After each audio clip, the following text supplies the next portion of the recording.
Okay, that didn't work as planned.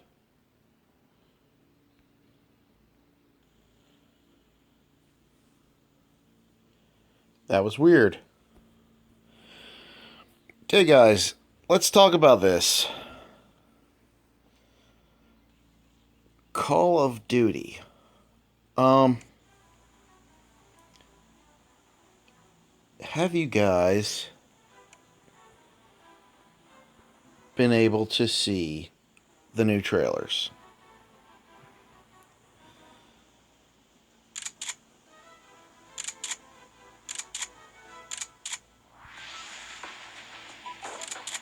So, with the new Call of Duty, you get a lot of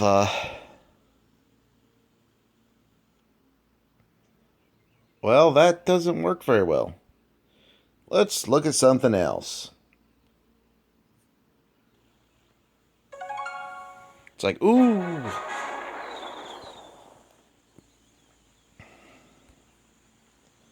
So with the new Call of Duty, let's try this again.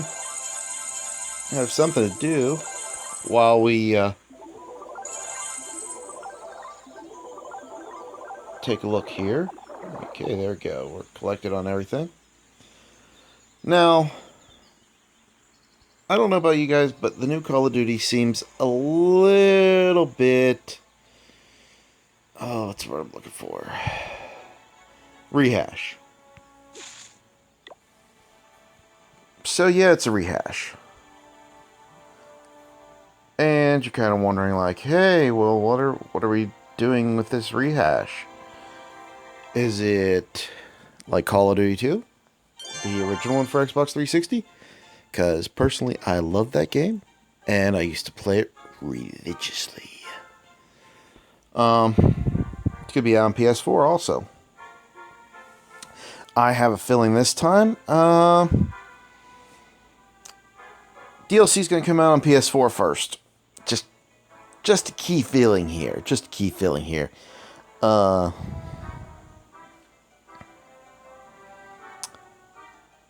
don't know. I think Microsoft's kind of just being lazy right now. With that factor, they're just like, we'll get it. They're complacent, in other words. We all know that PlayStation has effed up many times.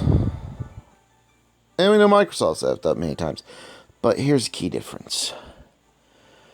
Microsoft did something right off the bat that was smart. They were lucky with it, but it was smart. They made Xbox Live. And they gave it community features. Now, the Xbox Live, they had an idea that it was going to be more of an online media store, etc. But then they discovered that, it's a good way to interconnect the games. Because the original Xbox, I don't know if you guys remember this, but the original Xbox 360 games, it was not fun. And the PlayStation 2 games, it was not fun. Because you had to sign up for each freaking company's servers. You got to sign up for EA servers, got to sign up for these servers, that servers. It was a pain in the butt. And then that changed. I mean, yeah, some of you had the server thing still for, but most of them just used the Xbox Live connections. And that was nice. And being able to have your friends on a list, able to see when they're on, able to message them, that was very nice. However, PlayStation was still doing the, yes, you still have to sign up for the individual servers. Oh, how will you find out if your friends are online? Well, you could log into the servers and see if you invite them and see if they're there. But other than that, you might want to text them. And then PlayStation's sitting there just like, oh, American server, very big server. Great big server. Our server, very small server. If you get the reference. The South Park Japanese to American penis comparison. Very small server. But then PlayStation, well, they kind of effed up again. Sony effed up in the Sony Online Gaming division again, and they started acquiring PC gaming titles. And they withdrew their focus from the console a little bit. Not a lot, but a little bit. And that's where the problem started. They didn't realize that people were actually getting annoyed. And I was one of those people. So instead of getting a PS3, I had my PS2, and the Xbox 360 came out, and I snagged an Xbox 360.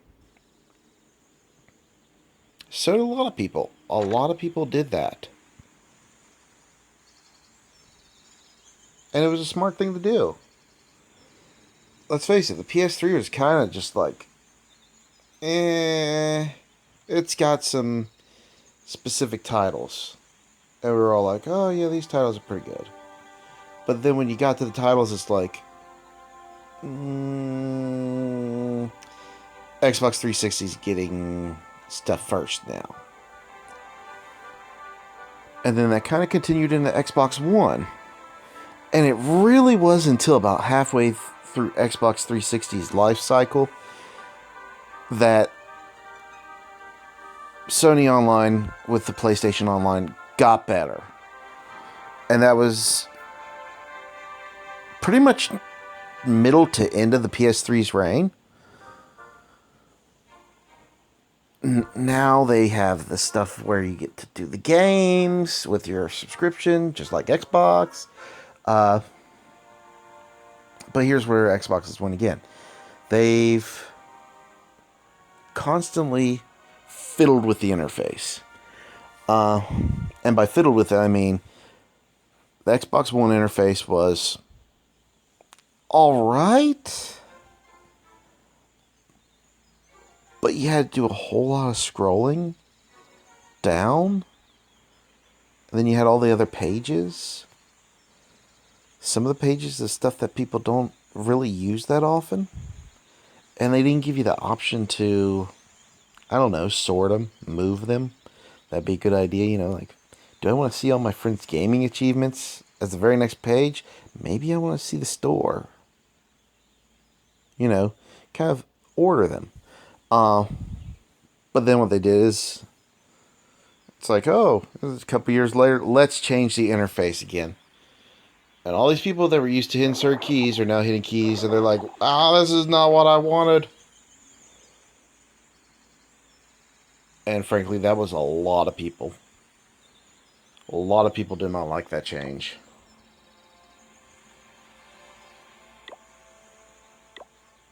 I didn't like it. Most of my friends didn't like it. So, that being said, you have a gaming console, and these two consoles have been kind of back and forth for a while. And I hate to say it, with the ps4, it seems like Sony has matured the gaming setup a lot. Within this last year, they've taken on content as first to come out with it. You know, they've really stepped up their game. And I'm not saying their security issues hinder them, but yeah, if you guys have your credit cards and stuff linked on your Sony accounts, just don't do it. Buy the online cards, buy the cards. Use the cards to pay for your subscriptions and your games, or don't save the information to your account, because so many people have had so many issues. And if you don't know what I'm talking about, just YouTube Sony ban my account, refund, things like that. I mean, there's been people who have had people get a hold of their account, buy a bunch of games, Then Sony like said, "Oh, we'll deactivate that content. We'll get you a refund." And in some cases, they have refunded it, and then they close their accounts. In other cases, people have disputed it, and since Sony says you're basically stealing, they close their accounts. It's really been some stupid stuff. So whatever you do, do not save your payment information on the Sony Online Entertainment. It's just going to give you problems. Just buy the cards. And you know what? Most of the time, you can get the cards at a discount. There's people who do sell the cards. Uh, I'm not talking like on eBay. You're probably going to get scammed on eBay. Everybody knows the problems with eBay lately. Especially since eBay separated from PayPal. And, you know, that's probably a smart thing considering all the scams going on lately. But you'll go to stores like a Micro Center, and I've seen Micro Centers sell like what would be equivalent to a 1 month card for like $3 cheaper, just because they're trying to get rid of some old cards and stuff. Or, for instance, you'll see multi packs of cards, and the multi packs are cheaper than a single card. All kinds of stuff like that. Sometimes you'll even see them listed on Amazon. I'm not saying Amazon's immune, but at least with Amazon, you're going to get protection from it.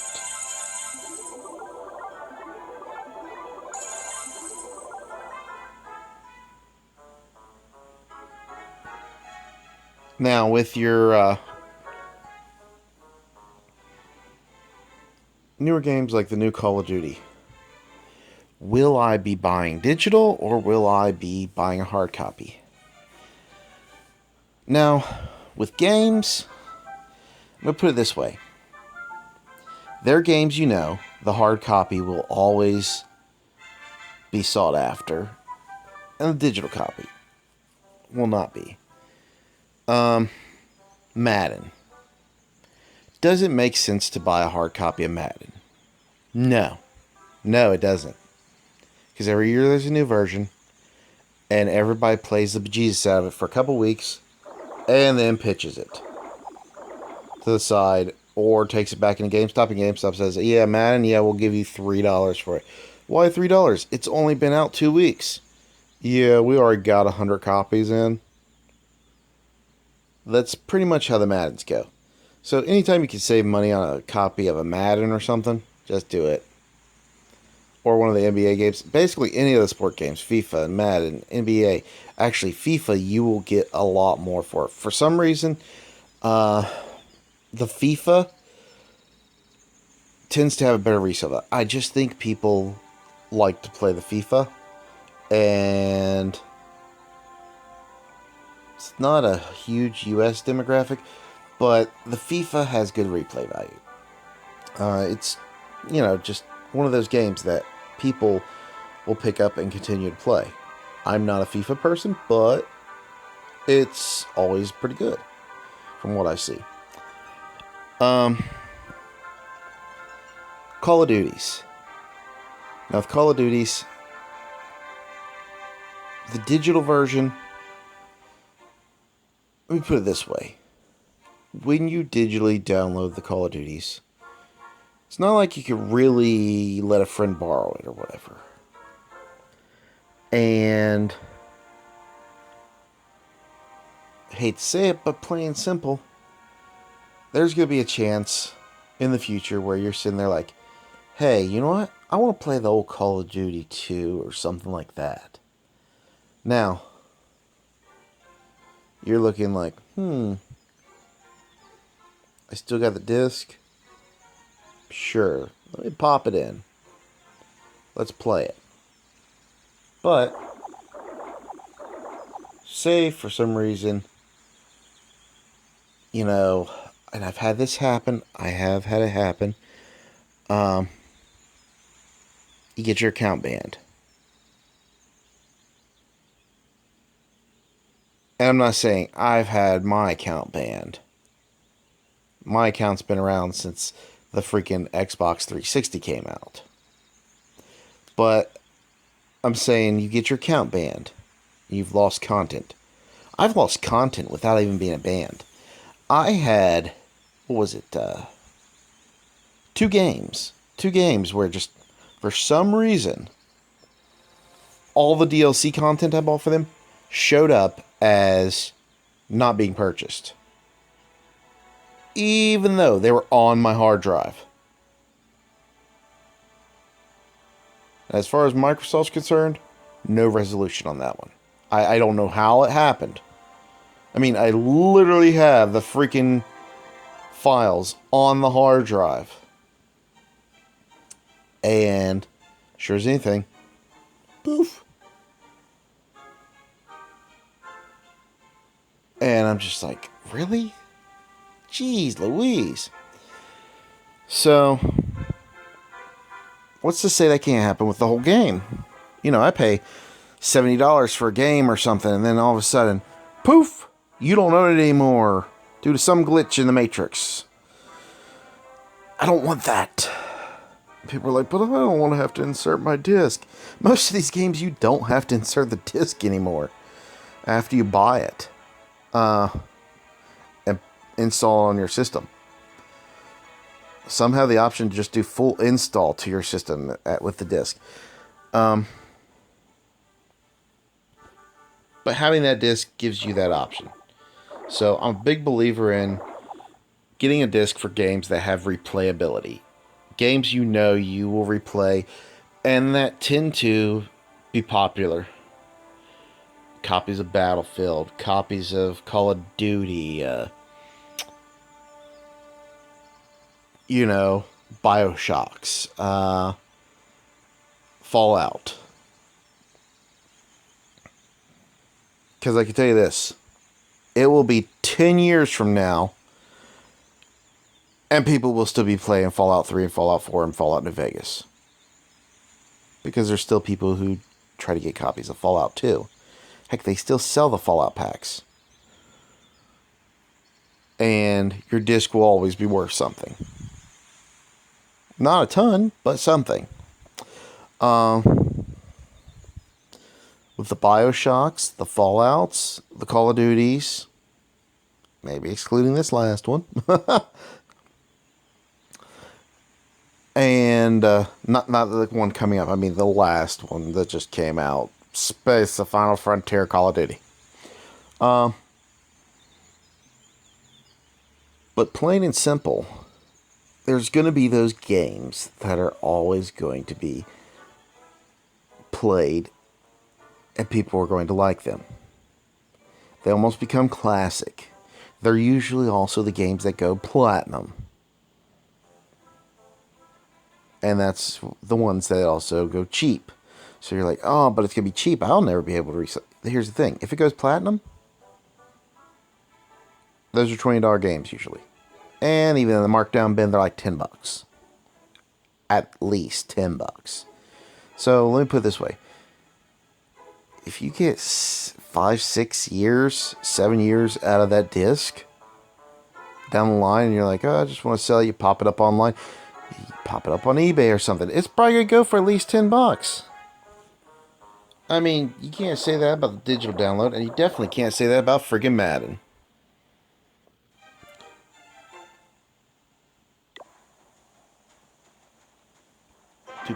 But you're going to see a lot of... Oh, we got something there. Here we go. Well, couldn't do much. Couldn't do much to help them out, but I did something. It's better than nothing. Actually, I filmed most of those with those characters. You're going to end up seeing a few things. Let's switch games here.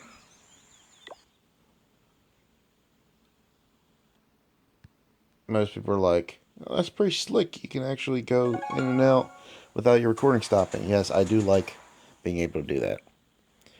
But I'm the kind of guy who likes to break out my Fallout 3 disc occasionally and play Fallout 3.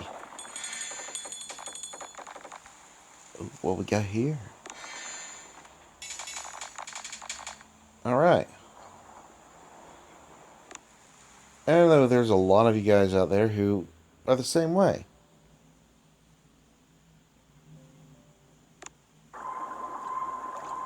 Let's see here. We need stone. We'll die for stone. I need to reinforce my troops. But, you know, guys, leave a comment down below. Tell me what you think. Do you agree? Do you disagree on the consoles? Do you think PS4 is pulling ahead of Xbox currently? Do you think this new generation Scorpio is going to be a good thing?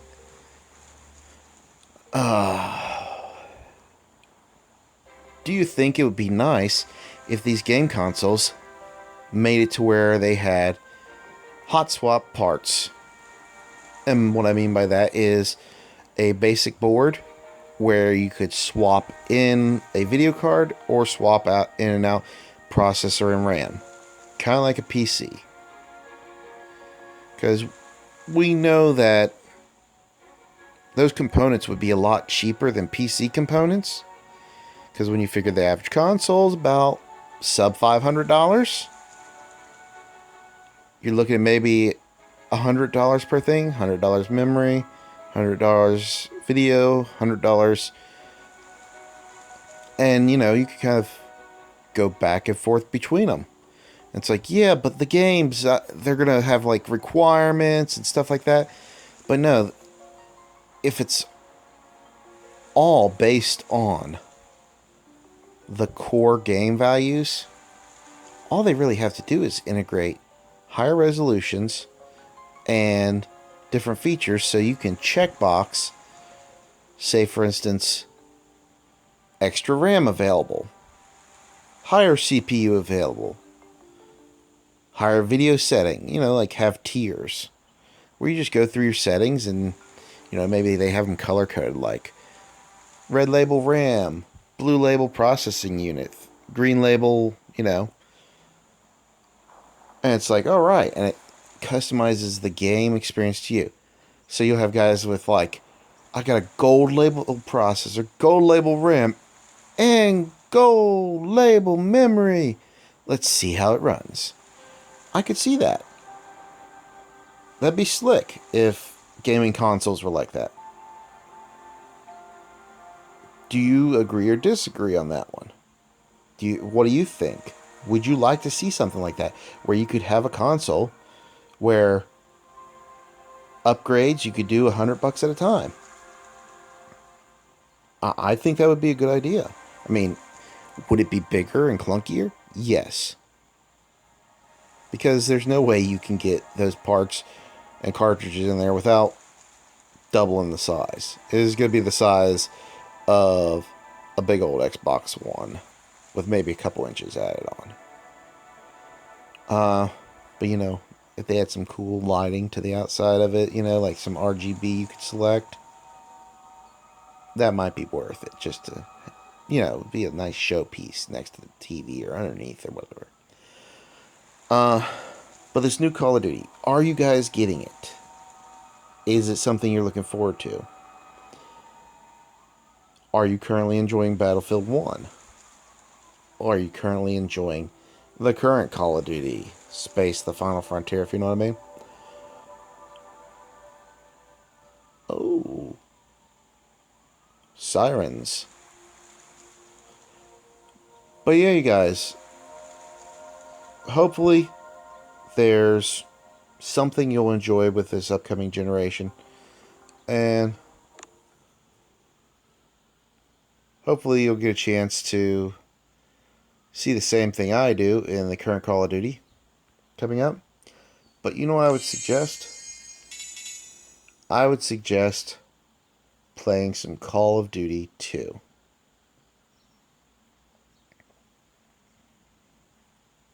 I kid you not. Playing the Call of Duty 2 will probably put into context the new Call of Duties. And let's upgrade a tower here.